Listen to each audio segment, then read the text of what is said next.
In a move with a lot of potential to shake up the battle for AI supremacy, Elon Musk's xAI has acquired Elon Musk's X.com. Welcome back to the AI Daily Brief. Today we are discussing the state of the battle among the frontier labs for AI supremacy, and the specific context for the conversation is late on Friday we got news Elon Musk's xAI, which is of course the parent company of Grok and the home of all his generative AI adventures, had acquired X, which is of course the former Twitter. The announcement post, which came out at 5:20 p.m. Eastern Time on Friday, read, xAI has acquired X in an all-stock transaction. The combination values xAI at $80 billion and X at $33 billion, which is $45 billion less $12 billion in debt. Since its founding 2 years ago, xAI has rapidly become one of the leading AI labs in the world, building models and data centers at unprecedented speed and scale.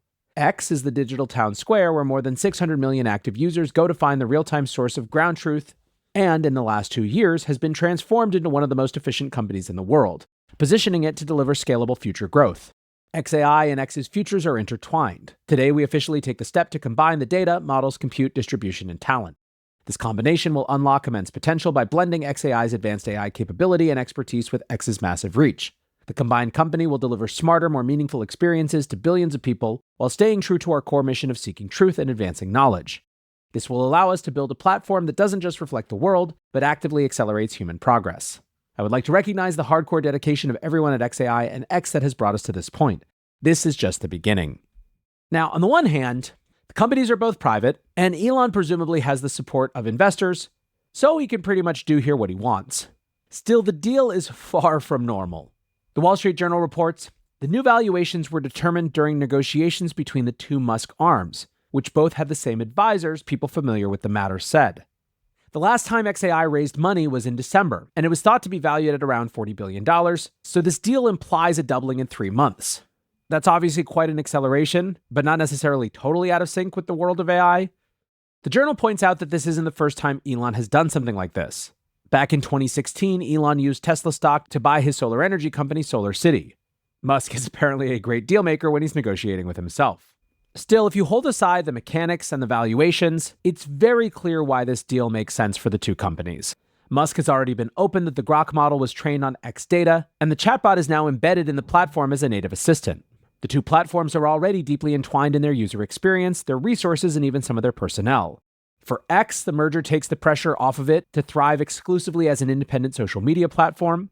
Advertising revenue has not been without challenges since Musk took over in 2022. And while there have been signs that the numbers had recovered in the past few months, X now has the additional economic value of simply becoming a data repository and a portal for xAI. Opinions on this deal, as with so much in Elon Musk world, basically come down to what you think of Elon Musk. The pro-Musk side is represented by posts like this one from Fernando Cao, which writes, when Musk bought Twitter, everyone was confused. Why would a man focused on electric vehicles, space travel, and neural interfaces want a social media platform? But Musk had a vision that's only becoming clear now. He wasn't buying a social media company, he was acquiring a data goldmine. X had something incredibly valuable that most AI companies desperately need: real-time, human-generated diverse data from 600 million active users. This is the perfect fuel for AI models, and it's exactly what xAI needs to compete with OpenAI and Anthropic. Investor Chamath Palihapitiya writes, the currently best-ranked consumer AI model has just acquired the most complete corpus of scaled real-time information on the internet. The data will be a part of the pre-training to make the models xAI makes even more differentiated. This is a smart move in a moment when other model makers are caught up and slowed down in copyright lawsuits, like OpenAI for training data or pre-training quality like Meta. On the flip side is the common take represented by this one from Compound 248. They write, it's hard to know what to make of xAI buying X. My gut is it smacks of desperation. On the surface, the deal values X flat to Twitter's 2022 takeout value, despite massive underperformance on financial metrics. Sounds like a win for X shareholders. But it is a stock deal, and X owners will now own 29% of combined company, shifting from a near pure-play social media bet to an AI bet that's very much on the come plus a diluted share in Twitter. Yes, xAI is a powerful model, but not unusually so. xAI has de minimis revenue, is hemorrhaging cash, and its prospective business opportunity seems very difficult given the relevant competition. A has a head start, B is a murderer's row, and C has existing business and go-to-market strategies to build on. X's $12 billion of very high-cost debt isn't going away. It will be in perpetual cash-raising mode until that changes, which leaves it at risk to the whims of the fundraising environment and the temperature of macro animal spirits. I wouldn't bet against Elon, but I'd be very nervous as a combined company owner. Now, honestly, this is actually fairly middle of the road.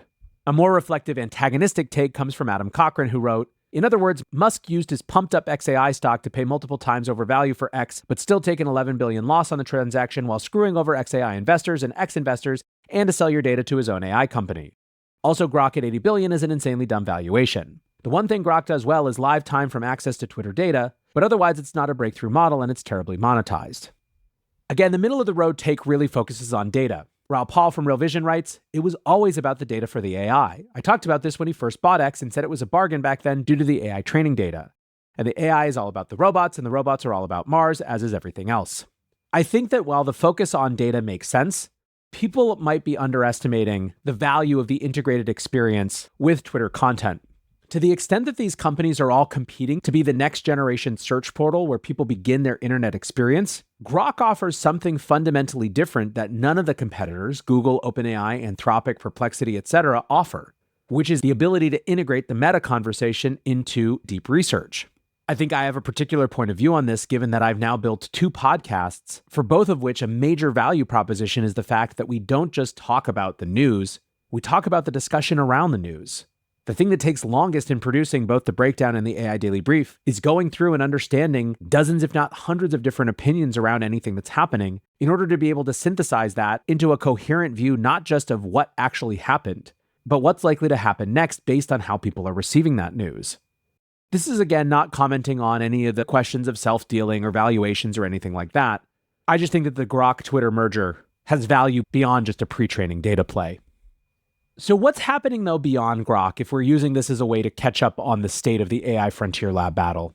Well, elsewhere in the AI space, the biggest players seem to be duking it out for leadership in the major verticals. We have, of course, discussed extensively OpenAI's new image generator, which has been just absolutely sucking all of the oxygen out of the room. But because it was so dominant last week, a lot of people miss the fact that Anthropic's dominance in coding seems to be contested for the first time in months. The same GPT-4o update that made ChatGPT so much better at image generation also has made the model much better at coding. According to Artificial Analysis's Intelligence Index, GPT-4o is now the top non-reasoning model, overtaking Anthropic's Claude 3.7 Sonnet. Now, their index combines a range of different coding and knowledge benchmarks to come up with a blended intelligence score, but digging into the coding-specific scores, GPT-4o is now at the top of the leaderboard. At the same time, though, there's also a ton of chatter that actually, in fact, Google's Gemini 2.5 is an even better coding standard.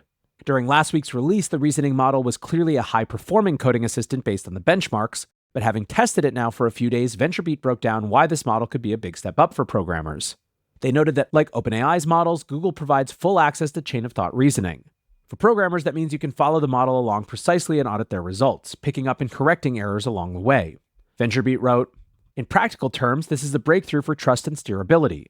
Enterprise users evaluating output for critical tasks like reviewing policy implications, coding logic, or summarizing complex research can now see how the model arrived at an answer. That means they can validate, correct, or redirect it with more confidence. It's a major evolution from the black box feel that still plagues many LLM outputs. Many coders have also discovered the Gemini 2.5 Pro is much better at succeeding at one-shot tasks. The strong reasoning is a possible explanation. The model lays out its design and code structure before writing a single line of code. Now, this could also be just an artifact of the observability, allowing programmers to see exactly what the model is doing throughout. Another benefit that could help is Gemini's 1 million token context window. Anthropic is only now preparing to release a 500,000 token context window for Claude, an upgrade from the 200,000 tokens they offer currently. Large context windows allow bigger code bases to be uploaded, and more importantly, to be understood by the model while working on coding problems. One feature that also feels like it's underexplored at the moment is the new workflows that are opened up by the multimodal reasoning capabilities present in Gemini 2.5 Pro. Like the new version of GPT-4o, Gemini 2.5 can apply native reasoning to image inputs. This is valuable for more than allowing these models to easily edit images. Developers are starting to realize there's a lot of low-hanging fruit with this feature. Yancey Min, an AI Figma plugin designer, walked through a tinkering session with GPT-4o. First, he discovered that the model can take interface code and generate an image of the interface. Then he found the model can modify the code based on visual alterations to the interface. In this case, Min brushed over a tab in the image, and the model changed the code to move the tab to the top of the screen. Gemini 2.5 Pro supports the same multimodal reasoning, and basically the TLDR is that we're barely scratching the surface on what all of this can do. Google CEO Sundar Pichai is also hinting at a major update to agentic support, tweeting, "To MCP or not to MCP, that's the question. Let me know in the comments. As you might imagine, the replies were strongly in favor of Google supporting the Universal Protocol for agentic tooling. And I actually think, maybe to take a step back and sum this all up, this is a really reflective evolution of the frontier model battle. Increasingly, the competition is going to be less about general performance and more about specific use cases. We're evolving in such a way that people are actually integrating these tools at the core of new and existing workflows, and they're picking the best models and the best interfaces and the best experiences and the best products for whatever it is they're trying to do. Coding is clearly one of the breakout use cases, which is why there's so much competition around it. Deep research style searching is also clearly going to be a core experience, and that's why the xAI X merger is more than just about Elon's financial engineering. Ultimately, I expect over the course of the next year, not only continuous upgrades to the underlying models, but more and more focus on these specific domain areas and specific use cases where the rubber is actually hitting the road when it comes to the business applications of the underlying technology. Anyways, interesting stuff to kick off our week, but that's going to do it for today's AI Daily Brief. Appreciate you listening or watching as always, and until next time, peace.